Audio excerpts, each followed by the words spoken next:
కరువు పరిస్థితిపై బాబు మాట్లాడుతున్నారు. లైక్ చూద్దాం. 40% తక్కువ పడింది, కానీ 63% తక్కువ పడిన నెల్లూరులో పంటలు వచ్చాయి. దగ్గర 45%, 40% తక్కువ వర్షపాతం ఉన్న తూర్పు గోదావరి జిల్లాలో, పశ్చిమ గోదావరి జిల్లాలో పంటలు వచ్చాయి. అదే మరి ఇక్కడికి రాయలసీమకు వస్తే, అనంతపురం వస్తే 5 లక్షల హెక్టార్లలో వేరుశెనగ పంట ఎండిపోయింది. ఆ వేరుశెనగ పంటకు కానీ కనీసం ఆ సమయంలో 2 వెట్టింగ్స్ కానీ 2 తళ్ళు నీళ్లు ఇవ్వగలిగితే ఈ సమస్య ఉండేది కాదు. ఆ 2 తళ్ళు నీళ్లు ఇవ్వలేకుండా వేరుశెనగ కావాల్సిన 4 తళ్ళే అధ్యక్ష. అది కూడా 1-2 సార్లు వర్షం పడుతుంది. ఒక్కొక్కసారి నెల రోజులు వర్షం పడకపోతే పూర్తిగా పెట్టిన పంట పోతా ఉంది, పెట్టిన పెట్టుబడులు పోతున్నాయి.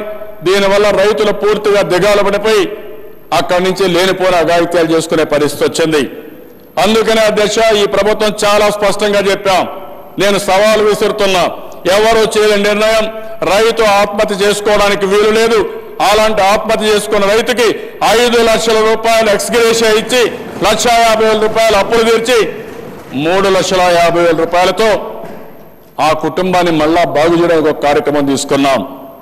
నేను ఒకటే రైతులకు విజ్ఞప్తి చేస్తున్నాను, ధైర్యంగా ఉండండి, మేము అండగా ఉంటాం. ఈరోజు రాష్ట్రంలో కాంగ్రెస్ ప్రభుత్వంలో మీరు ఒకసారి చూస్తే 93% రైతులు అప్పుల ఊబిలో నెట్టేశారు. ఈరోజు రాష్ట్రానికి ఇబ్బందులు ఉన్నాయి. కొత్త రాష్ట్రం, 1,00,000 సమస్యలు ఉన్నాయి. రాజధాని లేదు, నిధులు లేవు, ఆదాయం వచ్చే పరిస్థితి లేదు. అయినా కూడా నేను ఇచ్చిన మాట నిలబెట్టుకోవాలని ప్రతి ఒక్క రైతుకి 1,50,000 రూపాయల చొప్పున ఏదైతే రుణమాఫీ ద్వారా రుణ విముక్తి చేసిన ఘనత ఈ ప్రభుత్వాన్ని చెప్పి కూడా నేను మీకు తెలియజేస్తున్నాను. ఫేజ్ 1 పూర్తి చేశాం, ఫేజ్ 2 పూర్తి చేస్తాం. ఈ 2 వల్ల ప్రతి ఒక్క రైతు ఎవరైతే వ్యవసాయం చేశారో వాళ్ళందరికీ కూడా 1,50,000 రూపాయలు రుణ విముక్తి వస్తుంది. అందులో కూడా దిశ 50,000 రూపాయలు తీసుకున్నట్టే ఎలాంటి స్కేల్ ఆఫ్ ఫైనాన్స్ లేకుండా పూర్తిగా రుణ విముక్తి చేస్తున్నాం. 50,000 పైన తీసుకోనుండి, అది కాకుండా ఇప్పుడు కట్టేది 50,000 రూపాయలు తక్కువ ఉంటే వాళ్ళకు కూడా 1 టైం సెటిల్మెంట్ ఇస్తున్నాం. ఎవరైతే పండ్ల తోటలు వేసుకున్నారో పండ్ల తోటలు వేసుకున్న వాళ్ళకి 10,000 రూపాయల చొప్పున ఎకరాకు ఆర్థిక సహాయం చేస్తున్నాం. ఈరోజు ఇవన్నీ కూడా మీరు ఒకసారి ఆలోచిస్తే అధ్యక్ష, ఇబ్బందులు ఉన్నాయి, సమస్యలు ఉన్నాయి. అయినా కూడా ఈ ప్రభుత్వం ఒకటే ఆలోచించాం, సమస్యలున్నా సరే అవసరమైతే ఇంకొంచెం అప్పు అవుతుంది, కానీ తప్పకుండా రైతాంగాన్ని ఆదుకోవాలి, వ్యవసాయాన్ని మళ్ళీ లాభసాటిగా తయారు చేయాలి, రైతు కళ్ళలో ఆనందం చూడాలనే ఉద్దేశంతోనే ఈ ప్రభుత్వం ముందుకు పోతున్నామని చెప్పి కూడా నేను మీకు తెలియజేస్తున్నాను. ఈరోజు మీరు చూస్తే అధ్యక్ష, ఈరోజు రాష్ట్రంలో ఇంత కరువు వచ్చిన అనిమల్ హస్బెండరీ అయితే 4.3% వచ్చింది, ఫిషరీస్ అయితే 17.31 వచ్చింది, వ్యవసాయంలో 0.56% వచ్చింది. మొత్తం కలిసి 5.9% ఈరోజు గ్రోత్ రేట్ వచ్చే పరిస్థితి వచ్చింది. మామూలుగా మైనస్ వచ్చేదాన్ని మనం తీసుకున్న చర్యల వల్ల చాలా వరకు నిలపగలిగాం.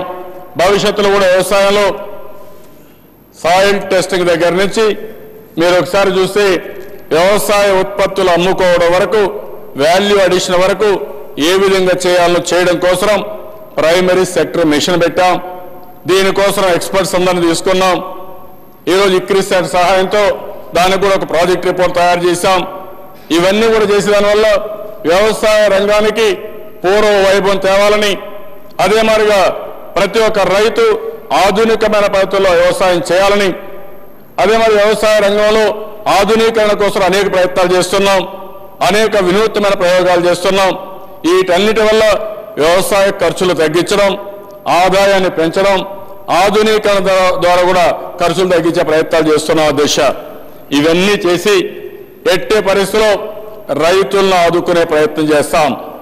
ఈరోజు అనంతపురం జిల్లా ఉంది, రాయలసీమ జిల్లాలు ఉన్నాయి. ఒకసారి నీళ్లు చూస్తే అధ్యక్ష చాలా బాధేసే పరిస్థితి ఉంది. నేను అందుకనే ఒక వినూత్నంగా ఒకటి ఆలోచించాం.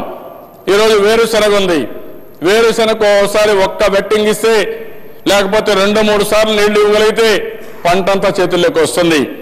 దానికోసం ఏదైతే స్ప్రింక్లర్ ఇరిగేషన్ ఉందో ఇవన్నీ కమ్యూనిటీ కోసం 1,00,000 ఎకరాలకు తీసుకొని ఆ సీజన్లో ఒక 4-5 లక్షల ఎకరాలకు గాని 2-3 సార్లు నీళ్లు ఇవ్వగలిగితే పూర్తిగా పంట వస్తుంది. అందుకనే ఈ సంవత్సరం అధ్యక్ష డ్రిప్ ఇరిగేషన్ కానీ స్ప్రింక్లర్ ఇరిగేషన్ కానీ ఇంతవరకు 5 లక్షల హెక్టార్లు చేస్తే ఇదే సంవత్సరం రాష్ట్రంలో 5 లక్షల హెక్టార్లు డ్రిప్ ఇరిగేషన్ పెట్టాలని స్ప్రింక్లర్ ఇరిగేషన్ పెట్టాలని ఒక ప్రణాళిక కూడా తయారు చేసుకుంటున్నాం. ఒక పక్క భూగర్భ జలాలు పెంచుకోవడం, రెండో పక్క నీటిని సమర్థవంతంగా ఉపయోగించుకోవడానికి డ్రిప్ ఇరిగేషన్ కానీ స్ప్రింక్లర్ ఇరిగేషన్ కానీ ఇలాంటి ఆధునికమైన పద్ధతులు తీసుకురావడం. మూడోది మన రాష్ట్రంలో ఉండే మిగులు నీరు గోదావరిలో ఉంది. ఆ నీళ్లు తీసుకొచ్చి మిగిలిన ప్రాంతాల్లో కూడా ఉపయోగించుకోగలిగితే అవసరమైతే లిఫ్ట్ అయినా పర్వాలేదు ఆ నీళ్లు తీసుకురాగలిగితే కరువును పూర్తిగా నివారించుకునే పరిస్థితి వస్తుంది. మన రాష్ట్ర భవిష్యత్తు మారే పరిస్థితి వస్తుంది. ఇవన్నీ కూడా ఒక పద్ధతి ప్రకారం ఒక ప్రణాళిక తయారు చేసుకున్నాం. తొందరలోనే అమలు చేస్తామని చెప్పి తెలియజేసుకుంటూ మళ్ళీ నేను ఒకసారి రైతులందరికీ విజ్ఞప్తి చేస్తున్నాం. ఈ ప్రభుత్వం అన్ని ప్రయత్నాలు చేస్తున్నాం. ఈ కరువును సమర్థవంతంగా ఎదుర్కొంటాం. ఈ కొండే ఎమ్మెల్యేస్ కూడా కోరుతున్నాను, మీరు కూడా రేపు పోయినప్పుడు పూర్తిగా కరువు సమయంలో ప్రజలకు అండగా ఉండమని. నిధుల కొరత లేదు, ఎంత డబ్బులైనా ఇవ్వడానికి, త్రాగునీటికి కానీ పశువుల గడ్డి కానీ ఉపాధికి డబ్బులు కానీ మనం అనుకున్న పంట నష్టం వస్తే వాళ్ళకి ఇచ్చే ఇన్పుట్ సబ్సిడీ కానీ పూర్తిగా ఇస్తాం. రాబోయే సీజన్లో మళ్ళీ రైతులు కానీ కూలీలు కానీ వారి వారి పనులు చేసుకునే వరకు వారి ఇబ్బందుల్ని పూర్తిగా అధిగమించే విధంగా ఎంత డబ్బులైనా ఖర్చు పెట్టడానికి ఈ ప్రభుత్వం సిద్ధంగా ఉన్నామని చెప్పి మరొకసారి తెలియజేసుకుంటూ